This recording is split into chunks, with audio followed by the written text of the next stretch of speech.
الحمد لله الذي لا إله إلا هو الملك القدوس السلام المؤمن المهيمن العزيز الجبار المتكبر. نحمده سبحانه وتعالى ونستعينه ونؤمن به ونتوكل عليه، ونعوذ بالله من شرور أنفسنا ومن سيئات أعمالنا.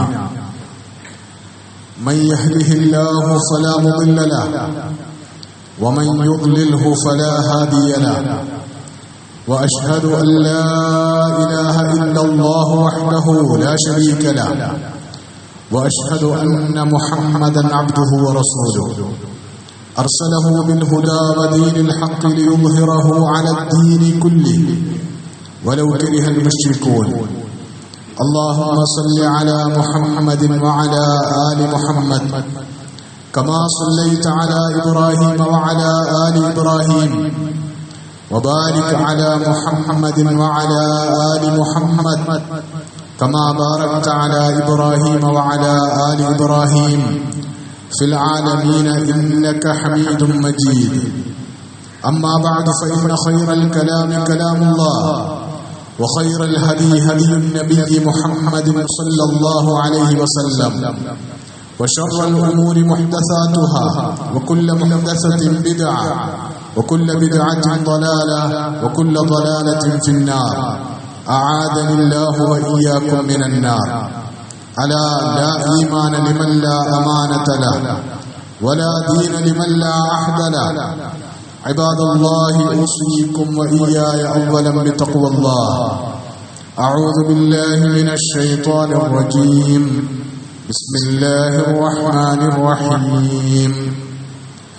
يا أيها الذين آمنوا اتقوا الله حق تقاته ولا تموتن إلا وأنتم مسلمون.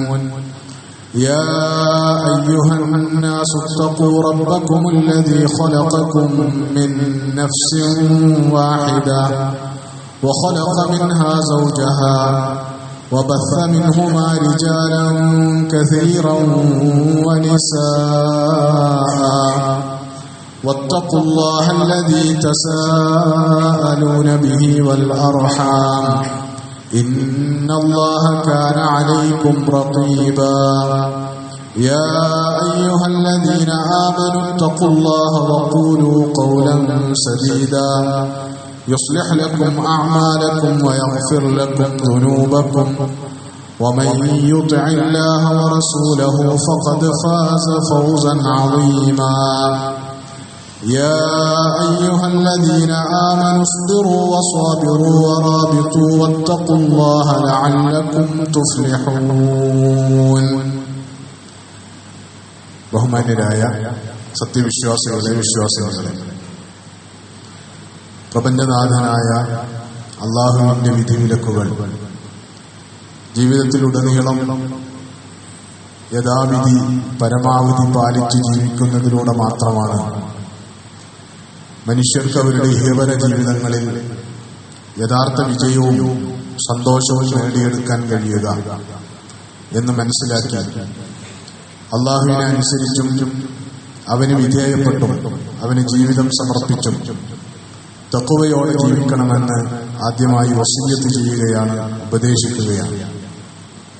കാരുണ്യവാനായ നാഥൻ ജീവിതത്തിൽ തഖ്വ പുലർത്താനും അതുവഴി വാഗ്ദാനം ചെയ്യപ്പെട്ടിട്ടുള്ള എല്ലാ അനുഗ്രഹങ്ങളും ദുനിയാവിലെ ജീവിതത്തിൽ അനുഭവിക്കാനും ആസ്വദിക്കാനും പരലോകത്ത് സ്വർഗം പ്രതിഫലമായി ഏറ്റുവാങ്ങാനും നമ്മെയും നമ്മുടെ മാതാപിതാക്കളെയും ഭാര്യാസന്താനങ്ങളെയും ഗുരുനാഥന്മാരെയും നമുക്ക് പ്രിയപ്പെട്ട എല്ലാവരെയും പ്രത്യേകമായി തുണക്കുകയും അനുഗ്രഹിക്കുകയും ചെയ്യുമാറാകട്ടെ. ജീവിതത്തിന്റെ വിവിധങ്ങളായ ആവശ്യങ്ങളെ മുൻനിർത്തി കാരുണ്യവാനായ നാഥനോട് നമ്മൾ നിരന്തരമായി നടത്തിക്കൊണ്ടിരിക്കുന്ന പ്രാർത്ഥനകളൊക്കെയും അള്ളാഹു ഖബൂൽ ചെയ്ത് നമ്മെ അനുഗ്രഹിക്കുമാറാകട്ടെ. മനുഷ്യന്റെ ജീവിതം ഈ ദുനിയാവിൽ ഒരു പോരാട്ടമാണ്. അതല്ലെങ്കിൽ ദുനിയാവെന്ന് പറയുന്നത് വിശ്വാസിയെ സംബന്ധിച്ചിടത്തോളം സവിശേഷമായും ഒരു പോരാട്ട ഭൂമിയാണ്. ഈ ഭൂമിയിൽ മനുഷ്യൻ ജീവിച്ചു മുന്നോട്ട് പോകുമ്പോൾ പലതിനോടും പോരാടിയും പടവെട്ടിയുമാണ് അവനവന്റെ ജീവിതത്തെ മുന്നോട്ട് കൊണ്ടുപോകേണ്ടത്. ആന്തരികവും ബാഹ്യവുമായ തന്റെ ജീവിതത്തിന്റെ സുഖത്തെയും വിജയത്തെയും സമാധാനത്തെയും ഒക്കെ നഷ്ടപ്പെടുത്തി കളയുന്ന ധാരാളം പ്രതിബന്ധങ്ങളോടും വെല്ലുവിളികളോടും വളരെ ശക്തമായി പോരാടിക്കൊണ്ട് മാത്രമാണ് ഒരു മനുഷ്യന് തന്റെ ജീവിതത്തെ മുന്നോട്ട് നയിക്കാൻ കഴിയുക. വിശ്വാസിയെ സംബന്ധിച്ചിടത്തോളം ആ പോരാട്ടത്തിന് ധാരാളം തലങ്ങളുണ്ട് എന്നാണ് ഇസ്ലാമിന്റെ പ്രമാണങ്ങൾ പഠിപ്പിക്കുന്നത്. ഒരു മനുഷ്യന് അല്ലെങ്കിൽ ഒരു വിശ്വാസിക്ക് തന്റെ വിശ്വാസത്തിന്റെ ഈമാനിന്റെ താല്പര്യങ്ങൾ കാത്തു സംരക്ഷിച്ച് ജീവിക്കാൻ കഴിയണമെങ്കിൽ പലതിനോടും വളരെ ശക്തമായി പടവെട്ടിയും പോരാടിയുമാണ് അത് സാധ്യമാക്കേണ്ടത്.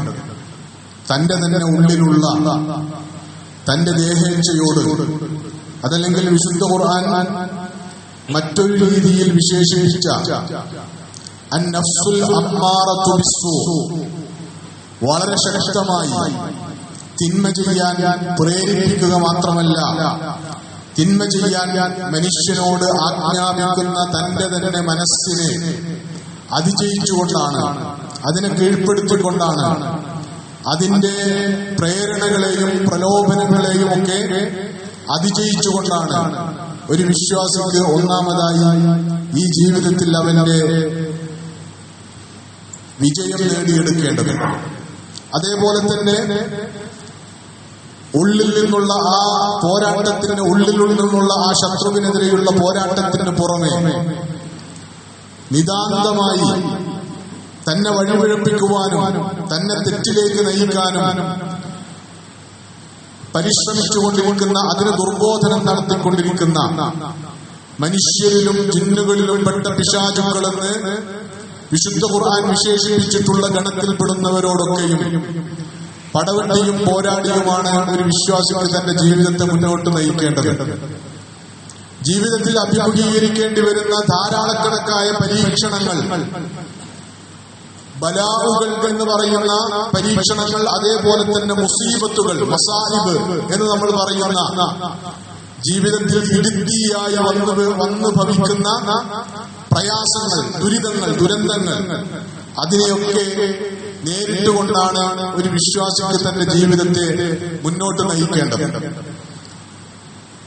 ചുരുക്കി പറഞ്ഞാൽ, തുടക്കത്തിൽ പറഞ്ഞതുപോലെ ദുനിയാവൊരു പോർക്കളമാണ്, ദുനിയാവൊരു യുദ്ധക്കളമാണ്, മനുഷ്യന്റെ ജീവിതം ഒരു പോരാട്ടമാണ് എന്നതാണ് നമ്മുടെ മുമ്പിൽ തെളിയുന്ന ചിത്രം.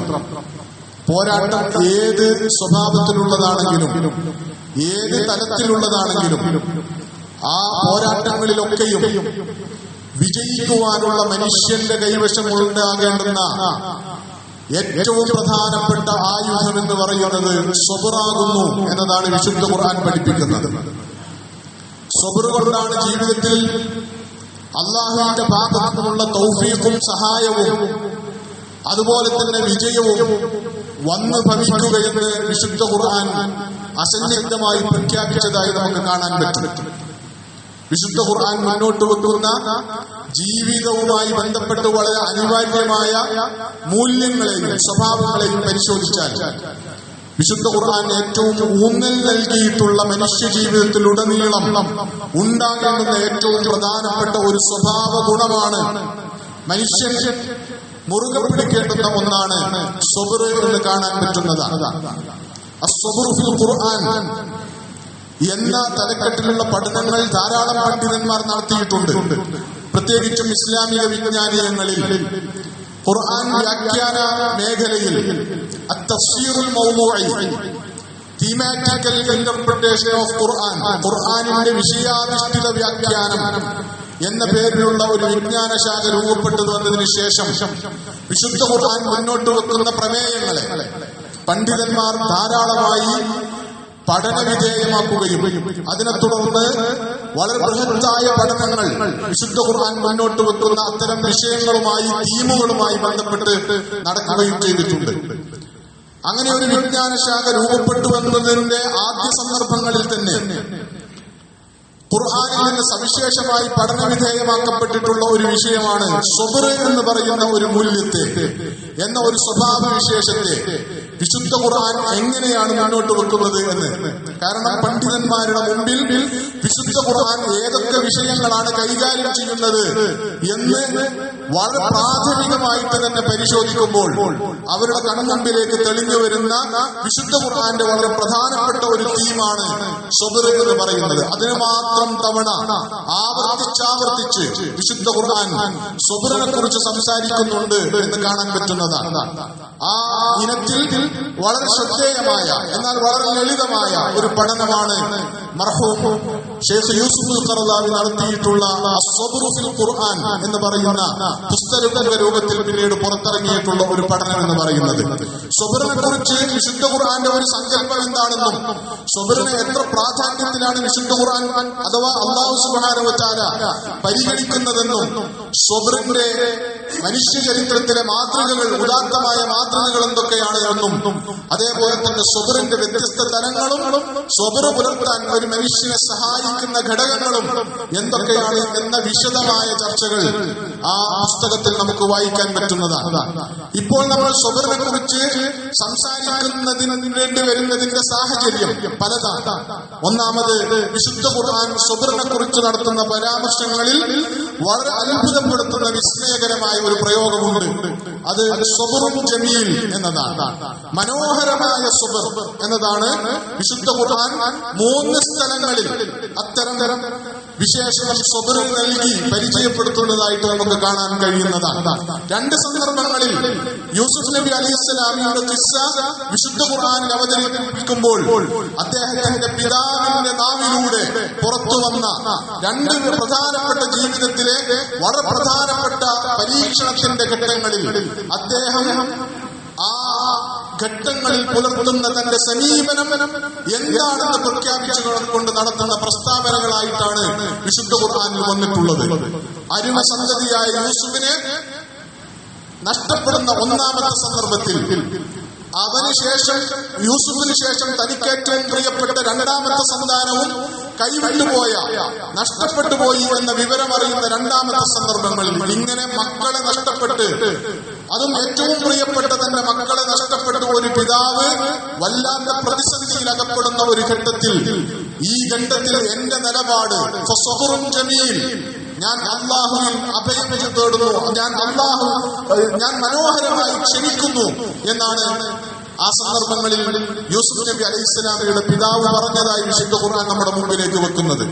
അതേപോലെ തന്നെ അല്ലാഹു സുബ്ഹാനഹു വ തആല സൂറത്തുൽ മആരിജിൽ ഈ ലോകം അവസാനിക്കുന്നതുമായി ബന്ധപ്പെട്ടുള്ള സംഭവവികാസങ്ങളെ വിശദീകരിക്കുന്നതിന്റെ കൂട്ടത്തിൽ വിശ്വാസികൾക്ക് ആശ്വാസമായി അവതരിപ്പിച്ച ഒരു സൂറത്ത് എന്നുള്ള നിലക്ക് ലോകത്തിന് ഇങ്ങനെയൊക്കെയാണ് സംഭവിക്കാൻ പോകുന്നത്. ഇപ്പോൾ നിങ്ങൾ കാണുന്ന ഈ പ്രാപഞ്ചിക പ്രതിഭാസങ്ങൾക്കെല്ലാം മാറ്റങ്ങൾ സംഭവിക്കുമെന്നും അതെല്ലാം തകിടം മറിയുമെന്നും ഇതിനൊക്കെ അന്ത്യം കുറിക്കുന്ന ഒരു നാൾ കടന്നു വരുമെന്നും അല്ലാഹു സുബ്ഹാനഹു വ തആല സൂചിപ്പിച്ചതിന് ശേഷം വിശ്വാസികളോട് അല്ലാഹു നടത്തുന്ന ആഹ്വാനം, അതുകൊണ്ട് നിങ്ങൾ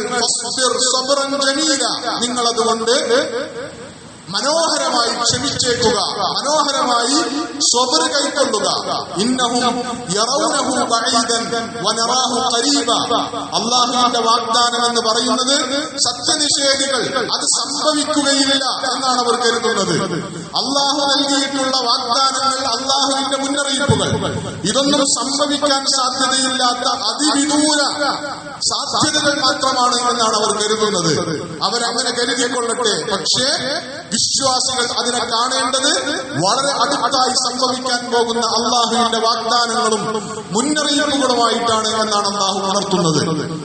അല്ലാഹുവിന്റെ വാഗ്ദാനം സത്യവിശ്വാസികൾ ഈ ഭൂമിക്കെന്ത് സംഭവിക്കും, ഈ ഭൂമിയിൽ ജീവിക്കുന്ന മനുഷ്യർക്കെന്ത് സംഭവിക്കും, അതിൽ വിശ്വാസത്തെ മുറുകെ പിടിക്കുന്നവർക്ക് എന്ത് സംഭവിക്കും, അന്യായവും അതിക്രമവും പ്രവർത്തിക്കുന്നവർക്ക് എന്തൊക്കെ സംഭവിക്കാനിരിക്കുന്നു എന്നതുമായൊക്കെ ബന്ധപ്പെട്ട് അല്ലാഹു സുബ്ഹാനഹു വ തആല നൽകിയിട്ടുള്ള മുന്നറിയിപ്പുകളും വാഗ്ദാനങ്ങളും ഇത് രണ്ടും വളരെ പ്രധാനപ്പെട്ടതാണെന്നും അത് സത്യസന്ധമാണെന്നുമുള്ള വിശ്വാസത്തിൽ നിന്നാണ് ഒരു വിശ്വാസിയുടെ സ്വബർ ഉരുവം കൊള്ളുക എന്നാണ് വിശുദ്ധ ഖുർആൻ മുന്നോട്ട് വെക്കുന്ന ആശയം. അതുകൊണ്ട് വിശുദ്ധ ഖുർആനിൽ ധാരാളം ആയത്തുകളിലൂടെ സ്വബറിന്റെ ഹുക്കം എന്താണ് എന്ന് പരിശോധിച്ചാൽ പണ്ഡിതന്മാർ വളരെ കൃത്യമായി സൂചിപ്പിച്ചിരിക്കുന്നു.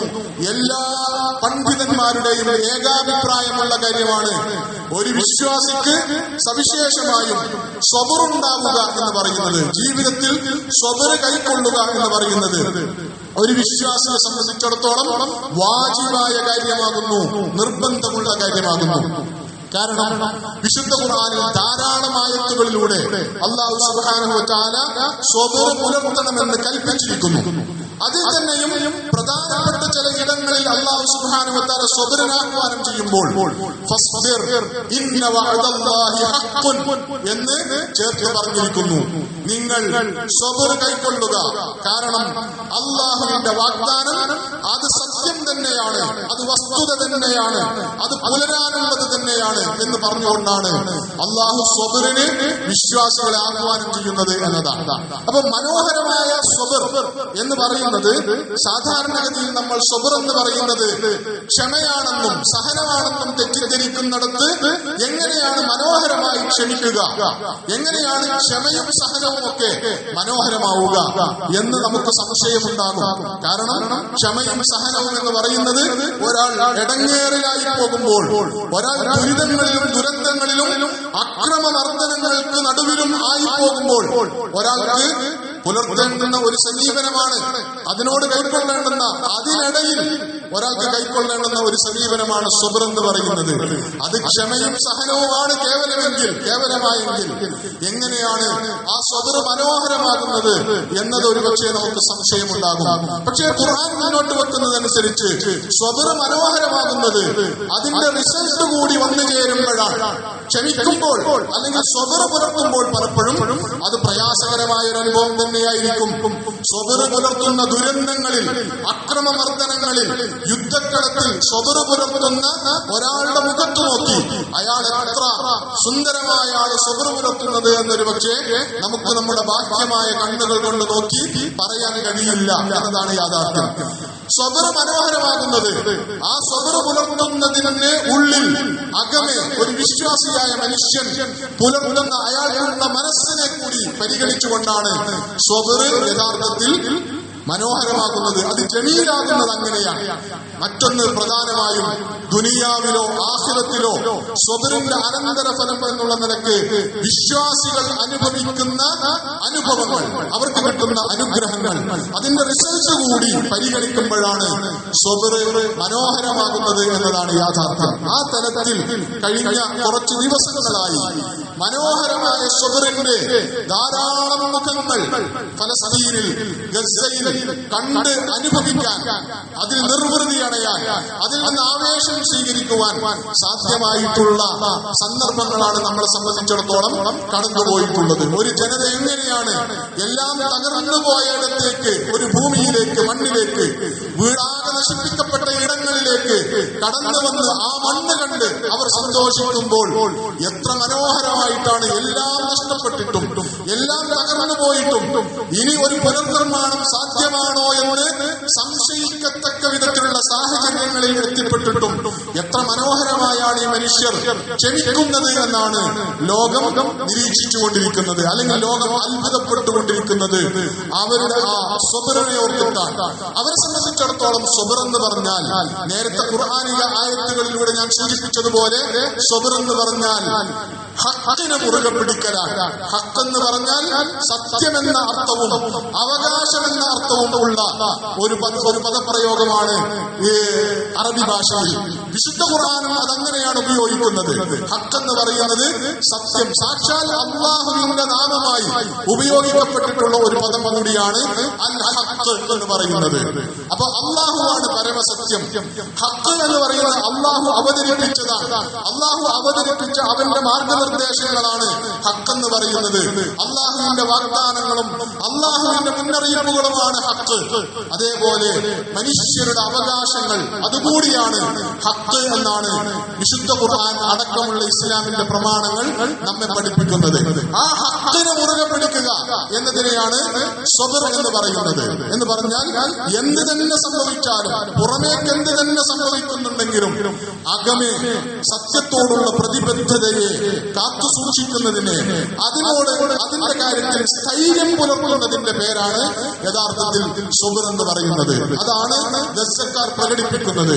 ആ സ്വബറിന് അവർക്ക് കിട്ടിയിട്ടുള്ള വളരെ ചെറിയ താൽക്കാലികമായ കൂലി മാത്രമാണ് ഗസ്സയിലുണ്ടായിട്ടുള്ള ഇസ്രായേലിന്റെ പരാജയത്തെ അരക്കിട്ടുറപ്പിക്കുന്ന വെടിനിർത്തൽ പ്രഖ്യാപനം എന്ന് പറയുന്നത്. ഏറ്റവും ഒടുവിൽ ഇത് പരാജയമല്ല എന്ന് ആവർത്തിച്ച് പറയുമ്പോഴും ഏറ്റവും ഒടുവിലും നമ്മുടെ മുന്നിലേക്ക് വന്നുകൊണ്ടിരിക്കുന്ന വാർത്തകൾ ഗസ്സക്കാർ അവരുടെ സ്വബറും ജമീൽ കൊണ്ട്, അതിമനോഹരമായ സ്വബർ കൊണ്ട് അവർ നേടിയെടുത്ത വിജയങ്ങളാണ് ഇതൊക്കെയുമെന്നും അവർ യഥാർത്ഥത്തിൽ തന്നെ ലോകത്തെ ഭൗതികമായ സൈനിക സന്നാഹങ്ങളുടെയും ആൾബലത്തിന്റെയും സാമ്പത്തിക ശേഷിയുടെയും കാര്യത്തിൽ ലോകത്തെ അതിജയിക്കാനുള്ളാത്ത ശക്തികളെ സ്വബറും ജമീലും കൊണ്ട് കീഴ്പ്പെടുത്തുകയായിരുന്നു എന്നതാണ്. ഏറ്റവും ഒടുവിൽ ഇസ്രയേലിന്റെ സൈനിക മേധാവി രാജിവെച്ച് പുറത്തുപോയിട്ടുള്ളത് അതിനെക്കുറിച്ച് വന്നിട്ടുള്ള വാർത്ത ഈ നികൃഷ്ടമായ പരാജയത്തിന്റെ ഉത്തരവാദിത്തം ഏറ്റെടുത്തുകൊണ്ട് എന്ന കമന്റോടുകൂടിയാണ്, എന്ന അനുബന്ധത്തോടുകൂടിയാണ് അദ്ദേഹത്തിന് രാജി സംഭവിച്ചിട്ടുള്ളത് എന്നതാണ്. അപ്പോ സ്വബർ തന്നെയാണ് ഇത് നമ്മുടെ ഒരു ജീവിതത്തിലേക്ക് വരുമ്പോ കേവലം നേർക്ക് നേരെ മനുഷ്യന്മാർ അല്ലെങ്കിൽ വിശ്വാസികൾ അവരുടെ സമ്പത്തിലും അവരുടെ നഫ്സുകളിലും അവരുടെ ശരീരം അല്ലെങ്കിൽ അവരുടെ ജീവൻ ഇതിൽ ഭീഷണി നേരിടുമ്പോൾ, ഇതിൽ അക്രമമർദ്ദനങ്ങൾക്ക് ഇരയാകുമ്പോൾ, ഒരു യുദ്ധത്തിന് ാകുമ്പോൾ മാത്രം ഉണ്ടാകേണ്ടുന്ന ഒരു ഗുണമല്ല, അപ്പോൾ മാത്രം പുലർത്തേണ്ടുന്ന ഒന്നല്ല സ്വബർ എന്ന് പറയുന്നത്. അസ്സബറു ഇൻദൽ ലിഖാ എന്ന് പറയുന്നത് വളരെ ശ്രേഷ്ഠമായ ഒരു ഗുണമാണ്. അത് ജാഹിലിയ്യ കാലഘട്ടത്തിൽ തന്നെ അറബികൾ പുലർത്തിപ്പോന്നിരുന്ന ഒരു സ്വഭാവമായിട്ട് കൂടിയാണ് ചില ഹദീസുകൾ നമ്മെ പരിചയപ്പെടുത്തുന്നത്. അപ്പൊ സ്വബർ എന്ന് പറയുന്നത് എല്ലാവർക്കും ഉണ്ടാകാം. പക്ഷേ വിശ്വാസികൾ ആ സ്വബർ കൊണ്ട് അവിശ്വാസികളെ അതിജയിക്കും എന്നതാണ് വിശുദ്ധ ഖുർആൻ നമ്മുടെ മുമ്പിൽ അവതരിപ്പിക്കുന്ന ഏറ്റവും പ്രധാനപ്പെട്ട കാര്യം. കുറച്ചു നേരം ക്ഷമിക്കാൻ കഴിയുന്നുണ്ടോ, സ്വബർ പുലർത്താൻ കഴിയുന്നുണ്ടോ എന്നതല്ല പ്രശ്നം. സ്വബർ കൊണ്ട് നമുക്ക് ശത്രുക്കളെ അതിജയിക്കാൻ കഴിയുന്നുണ്ടോ? ശത്രുക്കൾ സ്വബർ പുലർത്തുന്ന അവർ സ്ഥൈര്യം കാണിക്കുന്നതിന് മുകളിൽ അതിനപ്പുറത്തേക്ക് ദീർഘമായി സ്വബർ പുലർത്താൻ നമുക്ക് കഴിയുന്നുണ്ടോ എന്നതാണ് നമ്മുടെ മുമ്പിലുള്ള ചോദ്യം. വിശുദ്ധ ഖുർആൻ ലതുബ്ലവുന്ന ഫീ അംവാലികും വഅൻഫുസികും, നിങ്ങളുടെ നഫ്സിന്റെ കാര്യത്തിൽ, ജീവന്റെ കാര്യത്തിൽ, സമ്പത്തിന്റെ കാര്യത്തിലൊക്കെ നിങ്ങൾ പരീക്ഷണത്തിന് വിധേയമാകും എന്ന് പറഞ്ഞതിന്റെ കൂട്ടത്തിൽ അല്ലാഹു സുബ്ഹാനഹു വ തആല പറയുന്ന മറ്റൊരു പ്രധാനപ്പെട്ട കാര്യം, അങ്ങനെ നേർക്ക് നേരെ നിങ്ങളുടെ ശരീരം, ജീവൻ, സമ്പത്ത്, നിങ്ങളുടെ ഭൗതികമായ നിങ്ങളുടെ ആസ്തികൾ, ഇതിന് നേരെയുള്ള ആക്രമണങ്ങളിൽ നിങ്ങൾ പരീക്ഷിക്കപ്പെടുന്നത് പോലെ തന്നെ നിങ്ങളുടെ ശത്രുക്കളിൽ നിന്നുള്ള ആരോപണങ്ങൾ വഴി, വിമർശനങ്ങൾ വഴി, അവർ ഇസ്ലാമിനെതിരെയും മുസ്ലിങ്ങൾക്കെതിരെയും ഉൽപ്പാദിപ്പിക്കുന്ന വെറുപ്പ് കൊണ്ട് എന്നാണ് അതിനെക്കുറിച്ച് വിശുദ്ധ ഖുർആൻ പ്രയോഗിച്ചിട്ടുള്ളത്. അങ്ങനെയും നിങ്ങൾ പരീക്ഷിക്കപ്പെടും. അഹ്ലു കിതാബും വേദക്കാരും മുശ്രിക്കുകളുമായ അവിശ്വാസികൾ നിങ്ങൾക്കെതിരെ ഉയർത്തിവിടുന്ന അവരുടെ വാക്കുകൾ കൊണ്ട് അവർ ഉയർത്തിവിടുന്ന ധാരാളക്കണക്കായ ശല്യങ്ങൾ, അതിലൂടെയും നിങ്ങൾ പരീക്ഷിക്കും. ഇങ്ങനെ ഏതുകൊണ്ട് നിങ്ങൾ പരീക്ഷിക്കപ്പെടുമ്പോഴും നിങ്ങൾ പ്രയോഗിക്കേണ്ടുന്ന ആയുധം സ്വബറാകുന്നു എന്നാണ് ആ ആയത്ത് ആയത്തിന്റെ ഒടുവിൽ അല്ലാഹു സുബ്ഹാനഹു വ തആല ഉണർത്തുന്നത് നമ്മളും വലിയ സ്വബർ പുലർത്തേണ്ടുന്ന, സ്വബർ എന്ന് പറഞ്ഞാൽ ക്ഷമിക്കുകയും സഹിക്കുകയും എന്ന പരിമിതമായ അർത്ഥത്തിലല്ല, നമ്മൾ വിശ്വസിക്കുന്ന ഒരു ആദർശത്തോടും നമ്മൾ മുറുകെ പിടിക്കുന്ന സത്യത്തോടും ഉള്ള ആഭിമുഖ്യം, അതിന്റെ കാര്യത്തിൽ വിട്ടുവീഴ്ചയില്ലാതെ ധൈര്യത്തോടെ നിലനിൽക്കേണ്ടുന്ന കാലമാണിത് എന്ന് നമ്മൾ അറിയണം. സ്വബർ അവിടെ കണ്ടിട്ട് മറ്റു പലരും സ്വബർ പുലർത്തുന്നത് കണ്ടിട്ട്, മനോഹരമായി സ്വബർ പുലർത്തുന്നത് കണ്ടിട്ട് അതിൽ വെറുതെ ഇങ്ങനെ ഒരു മനോരഥ അനുഭവിക്കുന്നതിന് പകരം നമുക്കും സ്വബർ പുലർത്തേണ്ടുന്ന സാഹചര്യങ്ങളും ജീവിതഘട്ടങ്ങളും ഉണ്ട്. നമ്മുടെ ജീവിതത്തിന്റെ സ്വകാര്യ നിമിഷങ്ങളിൽ നിന്ന് തുടങ്ങി നമ്മുടെ സാമൂഹ്യ രാഷ്ട്രീയ ജീവിതത്തിന്റെ വിശാല തലങ്ങളിൽ വരെ അല്ലാഹുവിന്റെ ദീനിനോടും സത്യത്തോടും നമ്മുടെ അവകാശങ്ങളോടുമുള്ള ഒട്ടിച്ചേർന്ന് നിൽക്കൽ, അതിനെ വിട്ടുകൊടുക്കാതെയുള്ള അതിനുവേണ്ടിയുള്ള പോരാട്ടങ്ങൾ, അതിനുവേണ്ടിയുള്ള സ്ഥൈര്യം ധൈര്യം ഇത് നമുക്കുണ്ടാകേണ്ടുന്ന കാലത്താണ് നമ്മൾ ജീവിക്കുന്നത്. റസൂലുള്ളാഹി സ്വല്ലല്ലാഹു അലൈഹി വസല്ലം പറഞ്ഞിട്ടുള്ളതുപോലെ അൻ-നസ്റു ബിസ്സബ്ർ, അല്ലാഹുവിന്റെ വിജയമാണ് നിങ്ങൾ കൊതിക്കുന്നതെങ്കിൽ, അല്ലാഹുവിന്റെ സഹായമാണ് നിങ്ങൾ ആഗ്രഹിക്കുന്നതെങ്കിൽ അത് സ്വബർ കൊണ്ടേ വന്നു ചേരുകയുള്ളൂ എന്ന് മനസ്സിലാക്കി സ്വബർ പുലർത്താൻ, സ്വബർ അത്രയും പ്രധാനമാണ്. വിശുദ്ധ ഖുർആനിൽ 90-ലധികം സന്ദർഭങ്ങളിൽ സ്വബറിനെ കുറിച്ചുള്ള പ്രയോഗങ്ങളും സംസാരങ്ങളും ഉണ്ട് എന്നതാണ് ചില പഠനങ്ങൾ സൂചിപ്പിക്കുന്നത്. ആ അളവിൽ സ്വബറിനെ കുറിച്ച് വിശുദ്ധ ഖുർആൻ സംസാരിച്ചതായിട്ട് നമുക്ക് കാണാൻ പറ്റും. സ്വബറിന്റെ സൽഫലങ്ങളെ കുറിച്ച്, അതിന്റെ പ്രചോദനങ്ങളെ കുറിച്ചൊക്കെ ഖുർആൻ എന്താശയങ്ങളാണ് മുന്നോട്ട് വെക്കുന്നത് എന്നത് നമ്മൾ പഠിക്കേണ്ടുന്ന ഒരു വിഷയമാണ്. നമ്മൾ വായിച്ച് മനസ്സിലാക്കേണ്ടുന്ന ഒരു കാര്യമാണ്. പുതിയ കാലത്ത് മറ്റെന്ത് ഭൗതികമായ സന്നാഹങ്ങളെക്കാളും നമ്മൾ ഇടപെട്ടുകൊണ്ടിരിക്കുന്ന, നമ്മൾ അഭിമുഖീകരിച്ചുകൊണ്ടിരിക്കുന്ന പോരാട്ട മുഖങ്ങളിൽ നമുക്ക് കരുത്താവുക സ്വബർ പുലർത്താനുള്ള നമ്മുടെ ശേഷി തന്നെയായിരിക്കും എന്ന് മനസ്സിലാക്കുക. ഇന്നല്ലാഹ മഅസ്സാബിരീൻ എന്നത് വെറുതെ ഇങ്ങനെ ഉന്നയിക്കാവുന്ന, വെറുതെ ഇങ്ങനെ ഉദ്ധരിക്കാവുന്ന ഒരു എന്തോ ഒരായത്തല്ല. അത് നമ്മുടെ ഒരു വിശ്വാസമായി, നമ്മുടെ ഒരു പ്രചോദനമായി മാറേണ്ടുന്ന, വല്ലാഹു യുഹിബ്ബുസ് സ്വാബിരീൻ എന്നൊക്കെ പറയുന്ന ഖുർആനിന്റെ പ്രചോദനങ്ങൾ സ്വീകരിക്കേണ്ടുന്ന ഒരു കാലത്താണ് നമ്മൾ ജീവിക്കുന്നത്. പ്രത്യേകിച്ചും നമ്മൾ റജബ് മാസം കഴിഞ്ഞ് ശഅബാൻ മാസം കഴിഞ്ഞ് റമദാനിലേക്ക് ആ സ്വബർ ഏറ്റവും കരുത്തിൽ നമുക്ക് പരിശീലിക്കാവുന്ന, ആ സ്വബറിന്റെ കാര്യത്തിൽ നമ്മൾ പരീക്ഷിക്കപ്പെടുന്ന, അല്ലാഹുവിന്റെ ത്വാഅത്തിലുള്ള സ്വബർ എന്നത് സ്വബറിന്റെ ഇനങ്ങളിൽപ്പെട്ട ഒരു സ്വബറാണ്. അതേപോലെ തന്നെ അല്ലാഹുവിന്റെ വിലക്കുകൾക്കെതിരെയുള്ള സ്വബർ, അല്ലാഹുവിന്റെ വിലക്കുകൾ അതിലംഘിക്കാതെ, ഹറാമുകൾ ചെയ്യാതെ, തെറ്റുകളും തിന്മകളിലും പെട്ടുപോകാതിരിക്കാനുള്ള സ്ഥൈര്യം, അതിനുള്ള സ്വബർ. ഇങ്ങനെ വിവിധ തരങ്ങളിലുള്ള സ്വബറുകളുണ്ട്. ആ സ്വബർ ജീവിതത്തിൽ മനോഹരമായി പ്രകാശിപ്പിക്കേണ്ടുന്ന, പ്രകടിപ്പിക്കേണ്ടുന്ന സന്ദർഭങ്ങളിലേക്കാണ് പല അർത്ഥങ്ങളിൽ നമ്മൾ സഞ്ചരിക്കാൻ പോകുന്നത്. ആ ഘട്ടത്തിൽ ഗസ്സക്കാർ പുലർത്തുന്ന സ്വബറും ജമീൽ, നമ്മൾ അവരുടെ മുഖങ്ങളിൽ കണ്ട ആ മനോഹരമായ സ്വബറിന്റെ അടയാളങ്ങൾ, അത് നമുക്ക് പ്രചോദനമായി ഭവിക്കട്ടെ. അവരിനിയും അവരുദ്ദേശിക്കുന്ന, അവരർഹിക്കുന്ന ഒരു വിജയത്തിലേക്ക് എത്തിച്ചേരുന്നേയുള്ളൂ. അല്ലാഹു സുബ്ഹാനഹു വ തആല അവർക്ക് അനുകൂലമായി അവർ തുടങ്ങിവെച്ച ഒരു വിജയത്തെ അതിന്റെ പൂർത്തീകരണത്തിൽ അവരുടെ ഭൂമിയുടെ, അതേപോലെ തന്നെ ലോകത്തെ എല്ലാ മുസ്ലിങ്ങളുടെയും വികാരമായ ബൈത്തുൽ മുഖദ്ദസിന്റെ അതുപോലെ തന്നെ ഖുദ്സ് പട്ടണത്തിന്റെ ഒക്കെ വിമോചനത്തിലേക്ക്, അത്തരത്തിലുള്ള മഹത്തായ ഒരു വിജയത്തിലേക്ക് കാര്യങ്ങൾ എത്തിക്കും വിധം അല്ലാഹുവിന്റെ സഹായം അവരുടെ സ്വബറിന് പ്രതിഫലമായി വർഷിക്കുമാറാകട്ടെ. اللهم ربنا افرغ علينا صبرا وثبت اقدامنا وانصرنا على القوم الكافرين. واقول قولي هذا واستغفر الله لي ولكم فاستغفروه انه هو الغفور الرحيم.